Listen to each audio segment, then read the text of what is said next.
Hello everyone, আসসালামু আলাইকুম। আমি এসএসসি 26 ব্যাচের একজন স্টুডেন্ট। বাট আমার শর্ট সিলেবাস এখনও শেষ হয়নি, আরও পরীক্ষার 1 মাস প্লাস বাকি।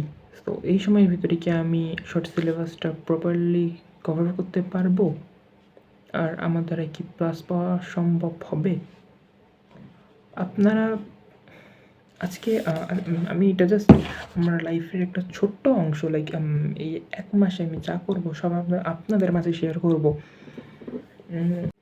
তো জানি না আমার দ্বারা হবে কি না, বাট আমি চেষ্টার কোনো কমতি রাখবো না যাতে আমি আমার দোষ দিতে না পারি। মানুষ চেষ্টা করলে মানুষের দ্বারা সব সম্ভব, আমি এটা বিশ্বাস করি। তো এই বিশ্বাসটা নিয়েই কাজ করা শুরু করবো এখন থেকে।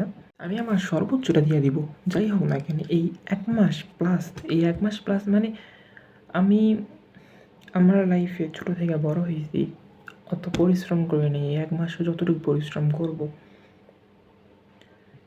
জানি ভালো রেজাল্ট তত একটা আসবে না, বাট টাইনে টুইনে যাতে প্লাস আসে এমনভাবে আর কি পড়ার লাগবে। বাট আমি হাল ছাড়বো না।